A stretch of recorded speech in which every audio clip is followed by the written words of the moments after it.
আমরা গতকালও বলেছি যে জামাতের আমির একটি দায়িত্বশীল জায়গায় থেকে তিনি গণমাধ্যমে বলেছেন যে তিনি তার মতো বলেছেন যে 100-রও বেশি যে কোমলমতি শিক্ষার্থী এখানে হয়তো মারা গিয়েছেন। তিনি তার বক্তব্য বলেছেন, এই যে তিনি যে বলেছেন এই কথা, এতে কিন্তু জনমনে বিভ্রান্তি তৈরি হয়েছে। সামান্য আমাদের সাধ্যমতে আমরা চিকিৎসা সামগ্রী আমরা প্রদান করছি।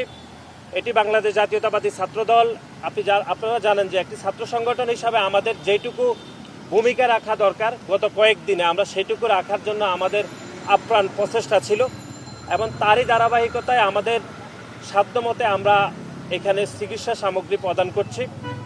আমরা মনে করি যে বাংলাদেশের গণ অভ্যুত্থান পরবর্তী সময় যে বাংলাদেশে একটা ইতিবাচক রাজনীতির শুভ সূচনা হয়েছে, তারই ধারাবাহিকতায় বাংলাদেশ জাতীয়তাবাদী ছাত্রদল এই যে মাইলস্টোন কলেজে একটি যে মর্মান্তিক যে দুর্ঘটনা ঘটেছে, সেখানে আমরা এই যে কোমলমতি শিক্ষার্থীরা যারা শহীদ হয়েছেন তাদের পরিবারের পাশে থাকছি, এবং যারা আহত হয়েছেন তাদের যেন নিবিড় সুচিকিৎসা নিশ্চিত করা যায় সেজন্য আমরা এখানে সমষ্টিগতভাবে কাজ করছি।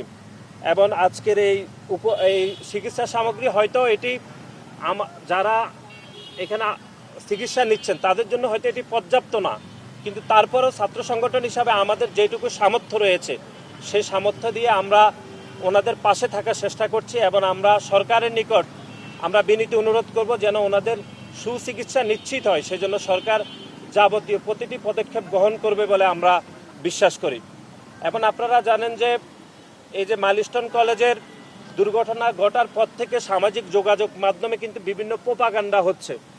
বিশেষ করে আমরা গতকালও বলেছি যে জামাতের আমির একটি দায়িত্বশীল জায়গায় থেকে তিনি গণমাধ্যমে বলেছেন যে তিনি তার মতো বলেছেন যে 100-রও বেশি যে কোমলমতি শিক্ষার্থী এখানে হয়তো মারা গিয়েছেন। তিনি তার বক্তব্য বলেছেন, এই যে তিনি যে বলেছেন এই কথা, এতে কিন্তু জনমনে বিভ্রান্তি তৈরি হয়েছে।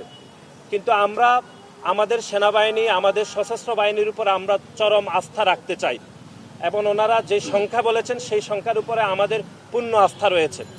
এবং যে বিভ্রান্তমূলক বক্তব্য দেওয়া হয়েছে সেই বক্তব্যের কারণে কিন্তু মাইলস্টোন কলেজের সামনে এবং সচিবালয়ে কিন্তু দুইটি মব তৈরি হয়েছে। সেখানে বলার চেষ্টা করা হয়েছে যে লাশের সংখ্যা নিয়ে লুকোচুরি করা হয়েছে। এটি কোনোভাবে কাম্য নয়, কারণ এখানে যতজন শিক্ষার্থী শহীদ হয়েছেন তাদের প্রত্যেকের কিন্তু হিসাব নেওয়া খুবই সহজ। সুতরাং লাশের সংখ্যা কোনোভাবে লুকানোর কোনো অবকাশ নেই, কোনো সুযোগ নেই। সুতরাং এরকম একটি দায়িত্বশীল পদে থেকে এরকম জনমনে বিভ্রান্ত তৈরি যে হয়েছে, সেজন্য জামাতের আমিরের উচিত ছিল যে দুঃখ প্রকাশ করা। সেটি কিন্তু আমরা দেখিনি, বরং তিনি গণমাধ্যমের সামনে তিনি ভুল তথ্য উপস্থাপন করেছেন। আমরা আবারও বলছি, আমাদের সেনাবাহিনীর উপর আমাদের পূর্ণ আস্থা রয়েছে, এবং আমাদের সশস্ত্র বাহিনী অন্য যে বাহিনীগুলো রয়েছে তাদের উপর আমাদের আস্থা অপরিসীম।